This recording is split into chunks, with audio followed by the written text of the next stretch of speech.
नमस्कार। मैं हूं प्राध्यापक अशोक सिंह, रिजवी महाविद्यालय मुंबई से। आज के इस वीडियो में आप सभी लोगों का हार्दिक स्वागत है।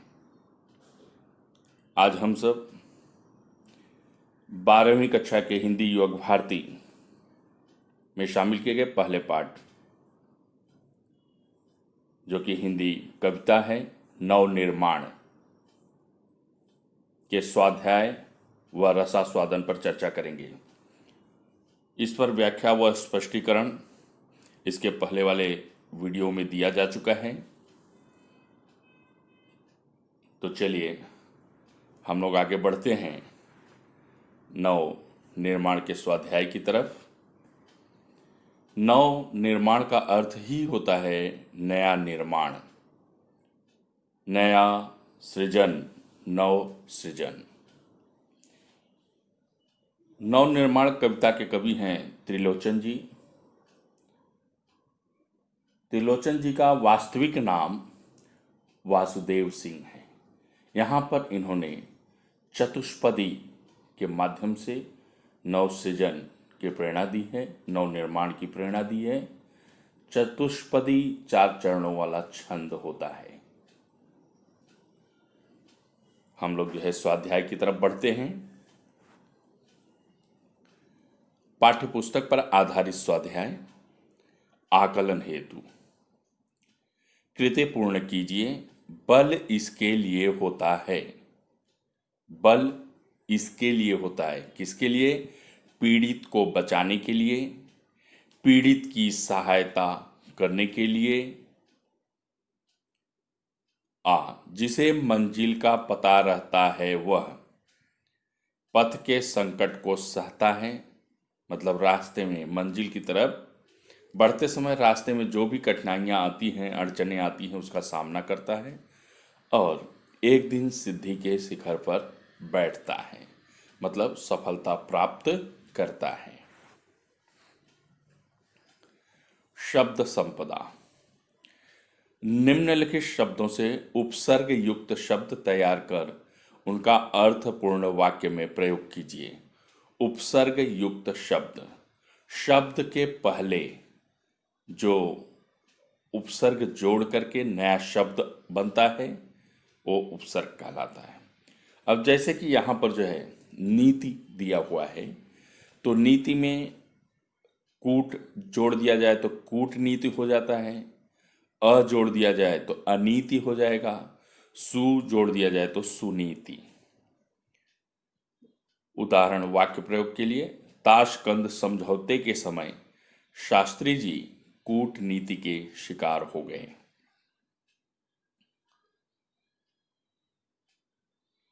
दूसरा बल, दुर उपसर्ग जुड़ने से दुर्बल, स उपसर्ग जुड़ने से सबल और निर उपसर्ग जुड़ने से निर्बल बनता है। किसी भी एक का हम वाक्य प्रयोग कर सकते हैं। हमें दुर्बल व्यक्ति की हमेशा सहायता करनी चाहिए। दुर्बल मतलब जो कमजोर है, सबल जो ताकतवर है, निर्बल जो बलहीन है, जिसके पास बल नहीं है। इसी तरह से अन्य शब्द भी दिए जाएं तो उसके पहले उपसर्ग का प्रयोग करके एक सार्थक शब्द बनता है। इस पर जो है हमने पहले भी शब्द संपदा पर एक वीडियो बनाया है, उसमें उपसर्ग और प्रत्यय को लेकर के विस्तृत जानकारी दी गई है और उपसर्ग और प्रत्यय को लेकर के फिर से मैं एक अलग से वीडियो बनाने वाला हूं, जिसमें आपको पूरी विस्तृत रूप से विस्तार में जो है इसकी जानकारी मिल जाएगी और अभ्यास भी हो जाएगा। अभी हम आगे बढ़ते हैं। अभिव्यक्ति।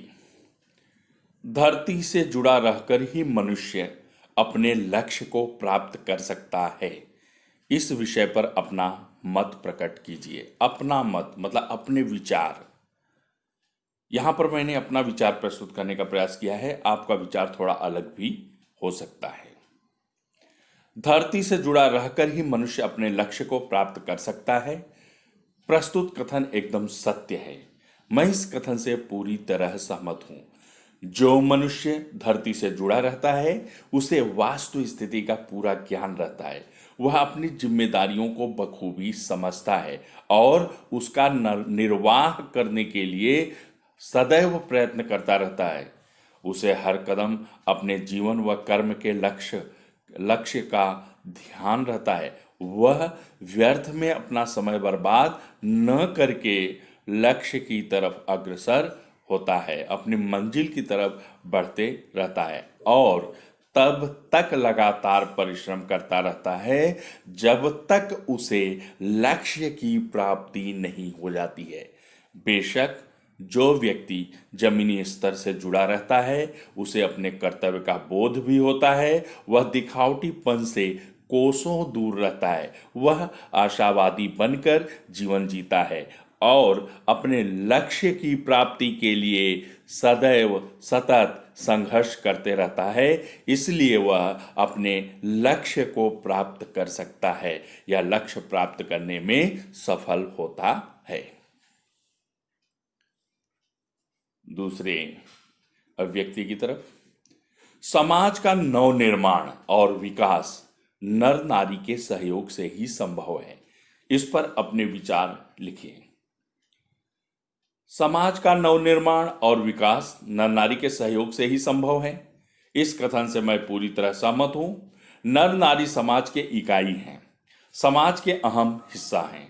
समाज का संबंध प्रत्यक्ष व अप्रत्यक्ष रूप से नर नारी के साथ जुड़ा हुआ है। समाज का उत्थान हो या पतन, दोनों नर और नारी के उत्थान और पतन के साथ जुड़ा हुआ है। अतः नर नारी का क्रियाकलाप, उनका कार्य समाज पर अपनी छाप छोड़ता है। समाज और नर नारी एक दूसरे के पूरक हैं। जब नर नारी मिलकर काम करते हैं, अपने सामाजिक दायित्व का निर्वाह सामूहिक रूप से करते हैं, तो मिलकर समाज को नई ऊंचाइयां प्रदान करते हैं। जब दोनों मिलकर काम करते हैं तब कठिन से कठिन कार्य भी आसानी से हो जाता है। दूसरी तरफ दोनों के सोच विचार सामाजिक विसंगतियों को दूर करने में सहायक होती हैं। साथ साथ होने से विकास के पथ की समस्याओं, संकटों या कठिनाइयों को साथ साथ झेलते हैं और उस पर विजय भी प्राप्त करते हैं। विषम परिस्थितियों को भी अनुकूल बना लेते हैं।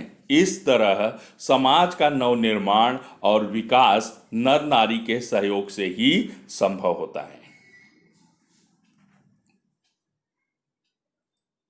चतुष्पदी के लक्षण लिखिए। चतुष्पदी 4 चरणों वाला छंद होता है। यह चौपाई की तरह होता है। इसमें 4 चरण होते हैं। इसके प्रथम, द्वितीय और चतुर्थ चरण में तुकबंदी होती है।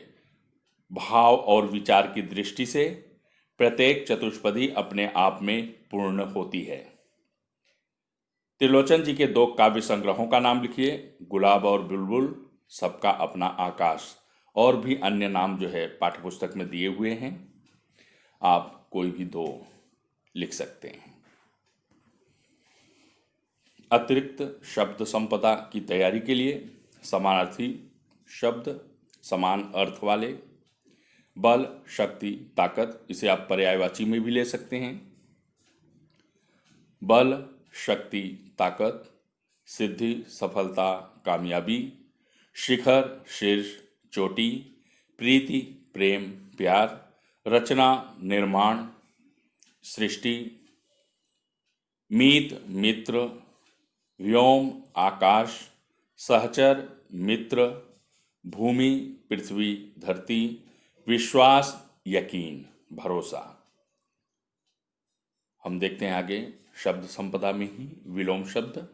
विश्वास, अविश्वास, आकाश, पृथ्वी, सत्य, असत्य, अंधेरा, उजाला, न्याय, अन्याय। रसास्वादन मुद्दों के आधार पर देखिए, ये बहुत ही महत्वपूर्ण है। जितनी भी कविताएं हिंदी युवक भारती पाठ्यपुस्तक में शामिल की गई हैं, उनका अध्ययन करते समय परीक्षा के दृष्टिकोण से हमें रसास्वादन की तैयारी करनी है।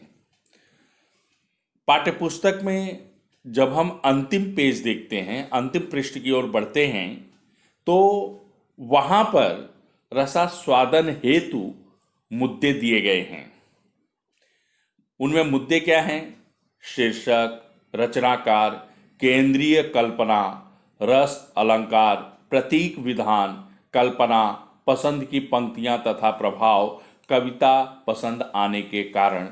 इसके अतिरिक्त अन्य मुद्दे भी स्वीकार्य हैं। कहने का तात्पर्य यह है कि कम से कम 6 से 7 जो है मुद्दे, पॉइंट्स, मुद्दों का समावेश यहां पर होना चाहिए। इसे अर्थ के आधार पर, विचार के आधार पर या इन मुद्दों के आधार पर लिखा जा सकता है। रसास्वादन 3 तरह से, विचार, अर्थ या जो ये मुद्दे दिए गए हैं, पॉइंट्स दिए गए हैं, इनको आधार बना करके लिखा जा सकता है। अब ध्यान देने योग्य बात यह है कि किस तरह से लिखने के लिए कहा गया है। जैसा निर्देश दिया जाता है, हमें उन्हीं निर्देशों का पालन करना है। छात्रों को यहां पर विशेष ध्यान देने योग्य है कि जब आप किसी पत्रिका पढ़ते हो, उसमें जो भी निर्देश दिया जाता है, उस निर्देश को समझिए और आकलन करके उसके अनुसार ही कृति कार्य कीजिए। रसास्वादन में भी आप देखिए, अर्थ के आधार पर, विचार के आधार पर या मुद्दों के आधार पर रसास्वादन करने के लिए दिया गया है, तो आप उसी के अनुरूप, उसी के अनुसार अपने कार्य को अंजाम दें। चलिए उदाहरण देख लेते हैं। यहाँ पर मुद्दों के आधार पर नवनिर्माण कविता का रसास्वादन कीजिए। रचना का शीर्षक नवनिर्माण। रचनाकार त्रिलोचन, जिनका मूल नाम वासुदेव सिंह है। कविता की केंद्रीय कल्पना, प्रस्तुत कविता में संघर्ष करने, अत्याचार, विषमता तथा निर्बलता पर विजय पाने का आह्वान किया गया है तथा समाज में समानता, स्वतंत्रता एवं मानवता की स्थापना की बात कही गई है। रस अलंकार, यहाँ पर जो है जिसकी झलक नहीं है, लेकिन रस को जो है देखा जाए तो हम उसमें ले सकते हैं, लेकिन विद्यार्थियों के वश की बात नहीं है या उनमें इतनी अधिक क्षमता नहीं है, इसलिए हम इसको छोड़ रहे हैं। प्रतीक विधान, जहाँ पर आपको प्रतीक का अवलंबन जो है दिखाई दे रहा है तो आप उसको लीजिए, नहीं तो आगे बढ़ सकते हैं। फिर भी यहाँ पर देखिए, कविता में विश्वास और प्रेरणा की मात्रा दर्शाने के लिए आकाश तथा नर नारी द्वारा नए समाज की रचना करने का कठिन कार्य करने के लिए कांटों के ताज लेने जैसे प्रतीकों का सुंदर प्रयोग किया गया है। कल्पना, दबे कुचले लोगों के प्रति आशावाद एवं उत्थान के स्वर बुलंद करना है। पसंद की पंक्तियां या प्रभाव, कविता की पसंद पंक्तियां, कोई भी 2 पंक्ति आप ले सकते हैं। यदि वहां पर दिया हुआ है तो उसमें से ही देख के लिखना है, नहीं तो 2 पंक्ति जो याद है उसे आप जो है प्रस्तुत कर दीजिए। जिसको मंजिल का पता रहता है, पथ के संकट को वही सहता है, एक दिन सिद्धि के शिखर पर बैठ अपना इतिहास वही कहता है। ये पंक्तियां आपको पसंद आई, किस कारण से आई, उसे भी थोड़ा सा 2 वाक्य में लिख देंगे तो बेहतर होगा। प्रस्तुत पंक्तियों में यह बात कही गई कि एक बार अपने लक्ष्य का निर्धारण कर लेने के बाद मनुष्य को हर समय उसको पूरा करने के काम में जी जान से लग जाना चाहिए। फिर मार्ग में कितनी भी कठिनाइयां क्यों ना आए, उन्हें सहते हुए निरंतर आगे ही बढ़ते रहना चाहिए। एक दिन ऐसे व्यक्ति को सफलता मिलकर ही रहती है। ऐसे ही व्यक्ति लोगों के आदर्श बन जाते हैं, लोग उनका गुणगान करते हैं और उनसे प्रेरणा लेते हैं। क्यों पसंद आई पंक्तियां? क्योंकि इसमें आशावादी दृष्टिकोण को अपनाया गया है, हमारे उत्साह को बढ़ाया गया है। तो इस तरह से जो पंक्तियां हमें अच्छी लगती हैं उसका हम वहाँ जिक्र कर सकते हैं और अच्छा लगने का कारण लिख सकते हैं। इसमें आपको जो है 6 से 8 मुद्दे हैं जिनका समावेश करना है। कम से कम 6 मुद्दों को आपको अवश्य चुनना है, जिसका जिक्र आपको रसास्वादन करते समय करना ही है। रसास्वादन अर्थ के आधार पर, इसके पहले ही मैंने आपको बताया कि मुद्दों के आधार पर या अर्थ के आधार पर करना है। दोनों में जो है लगभग बात एक ही जैसे करनी है। वहाँ पर हम पॉइंट्स के आधार पर कहते हैं, एक आधार मिल जाता है। और थोड़ा सहूलियत मिल जाती है। वाक्य संरचना से हम 3-4 जगह बच जाते हैं। यहाँ पर आपको जो है थोड़ा ध्यान देना पड़ता है। कवि त्रिलोचन द्वारा चतुष्पदी छंद में रचित कविता नवनिर्माण का मूल तत्व जीवन में संघर्ष करना बताया गया है। अब देखिए यहाँ पर जो है कवि का भी नाम आ गया, कविता का शीर्षक नवनिर्माण भी आ गया और उसमें क्या है मूल तत्व वो भी दिखाया गया कि जीवन संघर्ष करना बताया गया। तो इस तरह से यहाँ पे 3 मुद्दे एक ही वाक्य में आ गए।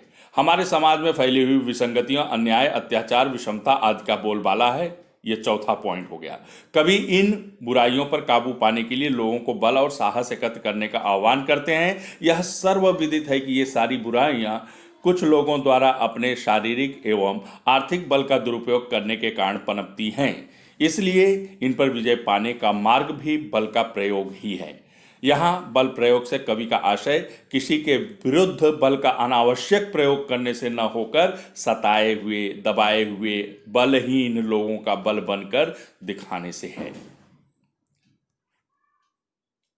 बलहीन, निरे, भोले भाले, सीधे साधे लोगों पर होने वाला अन्याय और अत्याचार तभी रुक सकता है और तभी उन्हें समाज में समानता का दर्जा मिलता है और वे निर्बलता पर विजय प्राप्त कर सकेंगे। इसी बात को कवि अपनी कविता में बिना किसी लाग लपेट या घुमाव फिराव के सीधे कह डाले हैं। बल नहीं होता सताने के लिए, वह है पीड़ित को बचाने के लिए। बल मिला है तो बल बन सको सबके और उठ पड़ो न्याय दिलाने के लिए। अब देखिए इन पंक्तियों को यहाँ पर जिक्र किया गया। इससे आप ये कह सकते हैं कि ये मनपसंद की, आपको पसंद आने वाली पंक्तियाँ हैं।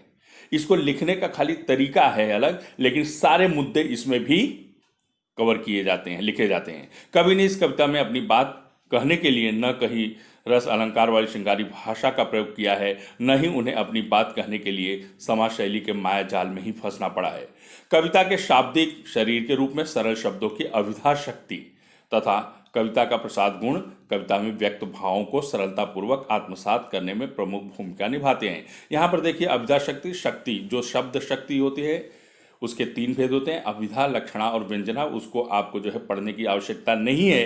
कहने का तात्पर्य है कि सीधे सीधे कविता का जो है पढ़ने के बाद जो अर्थ लिया जाता है उन्हीं का प्रयोग हुआ है। और प्रसाद गुण मतलब जो कि सबसे सरल और आसानी से समझ में आने वाला शैली है उसको प्रसाद शैली कहते हैं। शैली समाज शैली, व्यास शैली, प्रसाद शैली। जिसमें जो है समाज शैली थोड़ी कठिन होती है, व्यास शैली, प्रसाद शैली ये जो है आसान माने जाते हैं और ज़्यादातर जो है लेखक अपनी बातों को या कवि अपनी बातों को इन्हीं के माध्यम से प्रस्तुत करते हैं। तो इस तरह से हम आसानी से दोनों तरीकों से रसास्वादन का कार्य कर सकते हैं।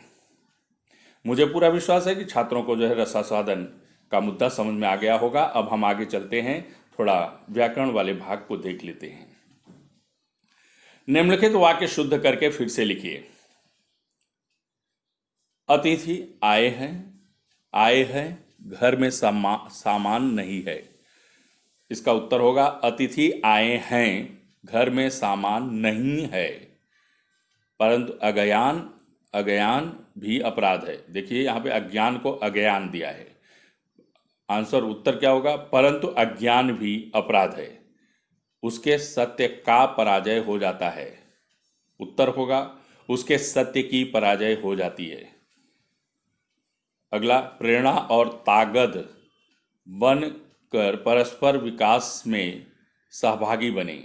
प्रेरणा और ताकत बनकर परस्पर विकास में, देखिए वहाँ पर में पे डॉट नहीं है, उत्तर में डॉट आ जाएगा, सहभागी बने।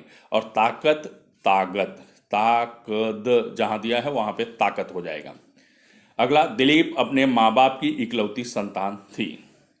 दिलीप अपने माँ बाप का इकलौता संतान था। अगला, आप इस शेष लिफाफे को खोलकर पढ़ लीजिए। यहाँ पर पदक्रम में गड़बड़ी है, उसको दुरुस्त किया गया। शेष आप इस लिफाफे को खोलकर पढ़ लीजिए, उसमें फूल बिछा दें। यहाँ पर फूल दिया गया जबकि होना चाहिए फूल, उसमें फूल बिछा दें। अगला, कहाँ खो गई हैं आप? पदक्रम में गड़बड़ी है, आप कहाँ खो गई हैं। अगला, एक मैं सफल सूत्र संचालक के रूप में प्रसिद्ध हो गया। मैं एक सफल सूत्र संचालक के रूप में प्रसिद्ध हो गया। अगला, चलते चलते हमारे बीच का अंतर कम हो गया था। हमारे बीच का अंतर चलते चलते कम हो गया था। ये हमने अभी जो है 10 वाक्य दिए गए थे वाक्य शुद्धिकरण के लिए, उसको हमने जो है यहाँ पर शुद्ध किया।